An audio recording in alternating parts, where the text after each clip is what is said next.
बांटने वाले भी यही लोग हैं और काटने वाले भी यही लोग। जो लोग नारा दे रहे हैं यही बांटते हैं और यही काटते हैं। कौन बांट रहा है? और फिर आप कहते हैं बटेंगे। बटेंगे का मतलब अभी बटे नहीं है, अभी हम इकट्ठा हैं। अगर बटेंगे तो कटेंगे, इसमें यही संभावना है नारे में। तो जब बटेंगे तब ना कटेंगे। हम ऐसी संभावना ही क्यों, जब हम अभी इकट्ठा हैं आपके ही अनुसार, बटेंगे तब कटेंगे, तो हम क्यों बटें? हम बटेंगे ही नहीं, और हम बटे हैं भी नहीं। अभी हम पूरे देश में यात्रा करके आ रहे हैं, गौ माता का प्रश्न लेकर के हम गए थे। हमने देखा पूरे देश में हम तो सब गौ माता के लिए एक हैं। हर हर जगह पे हमने नारा लगाया कि गाय हमारी माता है। तो जितने लोग इकट्ठा थे, हजारों हजार, जगह जगह सब कहते थे गाय हमारी भी माता है। तो जब हमारी सबकी माता एक है तो हम कहाँ से बटेंगे? एक माँ के बच्चे कहाँ तक बटेंगे? तो हम तो एक ही हैं और एक ही रहने वाले हैं। तो यह मुस्लिम तुष्टीकरण के तहत हिंदू तुष्टीकरण की नीति है।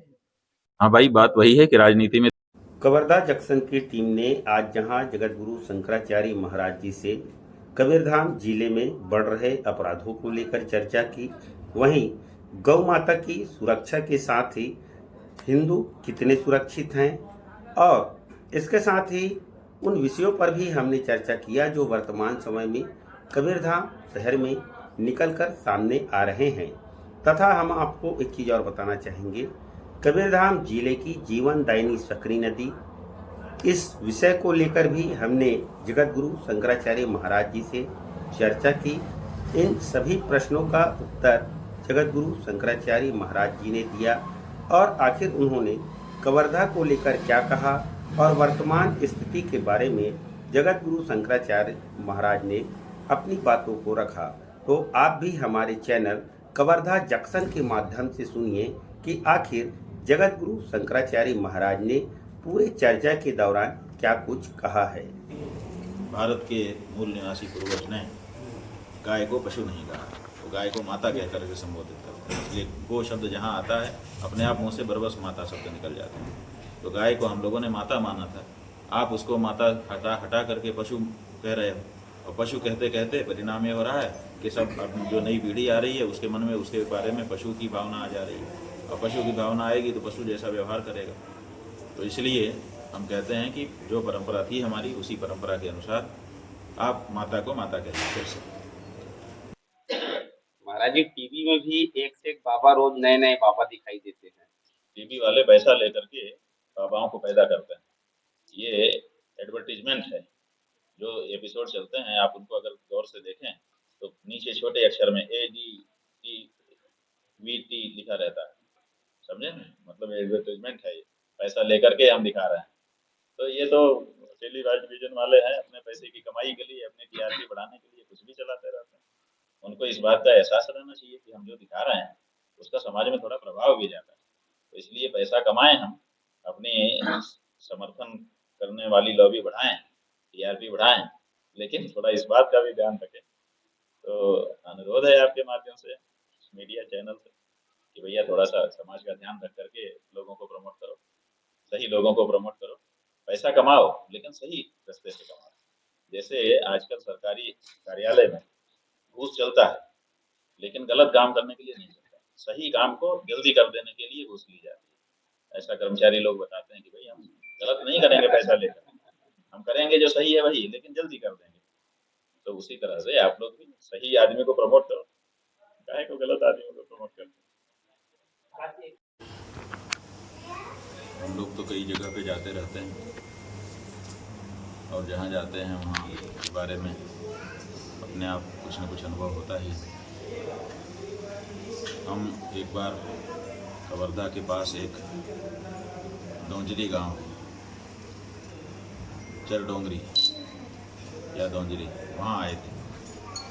तो वहाँ पर आपके कवर्धा के एसपी साहब हमको मिलने के लिए आए। तो हमने उनसे पूछा कि आप यहाँ पर कब से आए हैं? उन्होंने कहा हमको 6-8 महीने हो गए। तो हमने पूछा इससे पहले कहाँ कहाँ रहे, कितने साल से आप नौकरी में? तो उन्होंने कहा कि हम 18-19 साल से इसी कार्य में हैं और लगभग जगह पे जा चुके हैं, बहुत जगहों पे पोस्टिंग हमारी हो चुकी है। तो हमने उनसे पूछा कि ये बताइए कि और जगह और कवर्धा में आपको कुछ अंतर महसूस हुआ कि और जगहों जैसी ही कवर्धा जगह भी है? तो उन्होंने कहा नहीं, कवर्धा अलग है और जगह से। हमको बड़ा आश्चर्य हुआ। हमने पूछा कि क्या अलग है, किस मायने में अलग है? तो उन्होंने कहा यहाँ अपराध कम है। मैंने यहाँ का इतिहास भी देखा और वर्तमान में भी देख रहा हूँ, यहाँ अपराध कम है। तो हमने कहा कि इसका क्या कारण है? उन्होंने कहा कि हमने भी पूछा था यहाँ के लोगों से, तो उन्होंने कहा कि यहाँ पे साधु संत निरंतर आते रहते हैं और उनके उपदेशों का परिणाम है कि यहाँ अपराध की मात्रा कम है। तो हमको अच्छा लगा था। तो अब आप बता रहे हैं कि धीरे धीरे अब वो जो प्रकृति थी कबरदारी शांत, उसमें कुछ अंतर आ रहा है। ये चिंता का विषय है और इस बारे में अपने लोगों को बहुत गंभीरता से विचार करना चाहिए कि यहाँ की जो शांति है वो बाधित ना हो जाए। अभी कुछ भी निर्णय निकाल देना, निष्कर्ष कह देना तो ठीक नहीं होगा। कभी कभी कोई घटनाएं होती हैं, लेकिन अगर इसकी प्रकृति निरंतरता बनाए रखती है तो फिर इस पर विचार करना होगा कि आगे क्या परिवर्तन आ रहा है और उससे कैसे निपटा जा सकता है। महाराज जी, आज कबीरधाम जिले का सकरी नदी खुद संकट में नजर आ रहा है। हाँ, एकदम सही है। पूरे देश की नदियाँ संकट में हैं, केवल कबीरधाम जिले की सकरी नदी ही नहीं।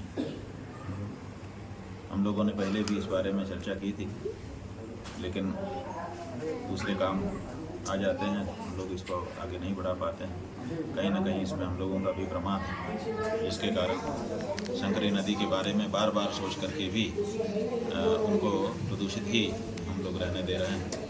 हमको लगता है कि इस बारे में अब हम लोगों को देर नहीं करनी चाहिए और संकरी पुनरुद्धार का कार्यक्रम आरंभ करना चाहिए। नेताओं, उन्होंने क्या किया है कि प्रदेश में गौ हत्या विरोधी कानून बना देते हैं। कहते हैं देखिए हमने तो गौ हत्या का विरोध का कानून बना दिया। वो गौ हत्या विरोधी कानून नहीं है, वो गौ हत्या स्थल विरोधी कानून है। यहाँ नहीं काट सकते, यहाँ से आप ट्रक में ला दो, दूसरी जगह ले जाओ, हम जगह वहाँ काटो, कोई दिक्कत नहीं। तो ये जो चालाकी है, ये चालाकी हम लोगों को समझ में आती है। इसीलिए हम कह रहे हैं कि पूरे देश में गाय के लिए एक कानून।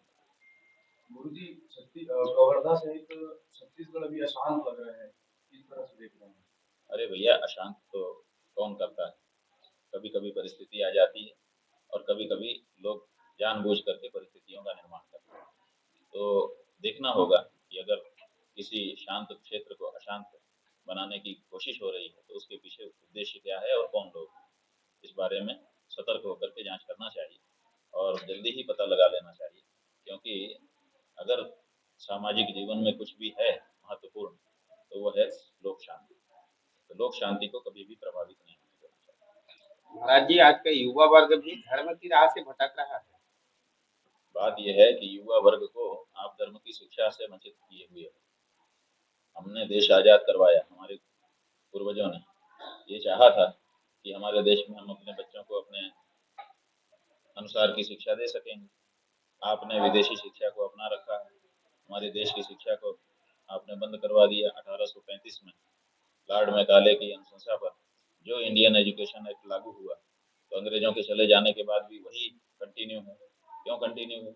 क्यों हमारे गुरुकुल फिर से अस्तित्व में नहीं आ रहे हैं? अगर हम भारत स्वतंत्र हो गया है तो भारत की जो शिक्षा प्रणाली थी, जिसमें शिक्षा के लिए पैसा नहीं खर्च करना पड़ता था किसी बच्चे को, किसी अभिभावक को, और स्नातक स्तर तक की शिक्षा निःशुल्क रूप से, केवल शिक्षा ही नहीं, खाना पीना रहना सब गुरुकुल दे करके पढ़ाता लिखाता था, योग्य बनाता था, जिसके कारण लगभग 100% साक्षरता पूरे देश में थी। जब लॉर्ड मैकाले ने यहाँ पर सर्वे किया था, वो परिस्थिति हम क्यों नहीं पुनर्निर्मित कर रहे हैं? तो हम नई पीढ़ी के बच्चों को धर्म की शिक्षा से वंचित कर दिया गया है और इसीलिए हमारे मन में धर्म भावना है। जो नई पीढ़ी है उसके अंदर धर्म भावना खूब है, लेकिन उसको सही दिशा नहीं मिल रही। बीच में कोई भी आ जाता है, कुछ भी कहता है, धर्म के नाम पर कहता है, तो बच्चे मान लेते हैं कि धर्म के नाम पे कह रहा है, जरूर धर्म होगा, और फिर उसमें चल पड़ते हैं, आगे चल करके धोखा निकलता है।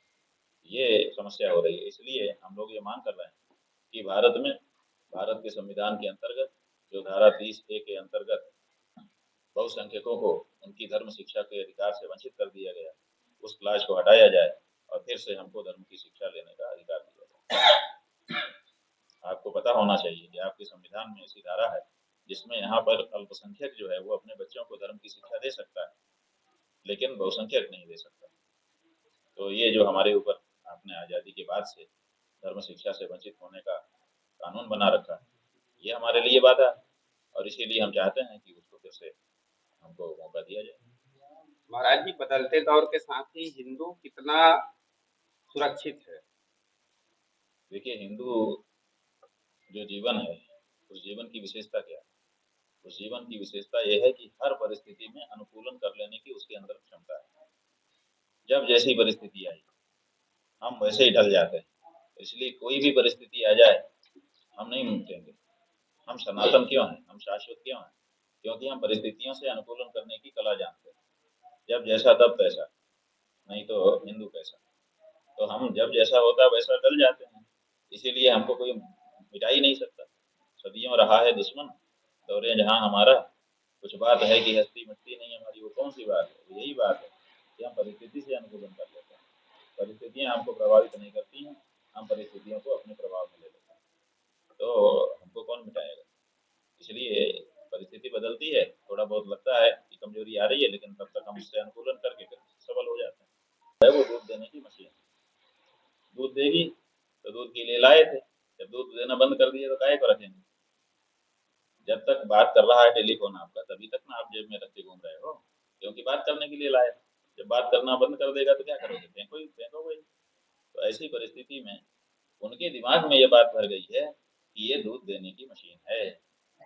हमारा शास्त्र, हमारे पुराण, हमारे वेद, हमारी परंपरा क्या कहती है कि गाय दूध देने की मशीन नहीं है। दूध भी देती है, वो अलग बात है। असल में गाय आशीर्वाद देने की चीज। तो इसलिए वो दूध दे चाहे ना दे, जो उसकी सेवा करता है उसको वो भरपूर रोम रोम से आशीर्वाद देती है, और उसका हर आशीर्वाद फलित होता है। तो जब ये बात फिर से जनता के मस्तिष्क में आ जाएगी, तो फिर उसकी सेवा करके उसका आशीर्वाद लेके आनंद करेंगे। अभी आशीर्वाद की शक्ति को भूल चुके हैं। अभी केवल दूध देने की शक्ति को वो सामने रखे हुए हैं। सरकारों ने भी उनको यही बताया कि संकरीकरण कर लो, ये कर लो, ये नस्ल सुधार कर देंगे, इससे दूध बढ़ जाएगा, दूध बढ़ जाएगा। दूध दूध दूध दूध चिल्ला चिल्ला करके लोगों के दिमाग में भर दिया गया है कि गाय जो है दूध देने की चीज है। दूध नहीं देती है तो बेकार। हम कहते हैं कि गाय दूध देने के लिए नहीं है, गाय आशीर्वाद प्राप्त करने के लिए। तो जब हम गाय की कुछ नहीं देती है गाय, तब भी गाय की अगर हम सेवा करते हैं तो वो रोम रोम से आशीर्वाद देती है। तो जब ये ध्यान जनता को आ जाएगा, उसके बाद बहुत सेवा करेगी और उसका आशीर्वाद भी मिलेगा। की जरूरत है, इसीलिए हम कह रहे हैं कि गाय को पशु सूची से हटाओ, माता की सूची में रखो, ताकि हमारा दृष्टिकोण उनके प्रति बदले।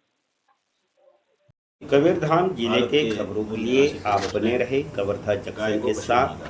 इसके साथ ही आपको हमारी वीडियो पसंद आई हो, वीडियो को लाइक, शेयर और सब्सक्राइब करें, बेल आइकन दबाना ना भूलें, जिससे हमारी पहली वीडियो सबसे पहले पहुंचेगी आपके पास।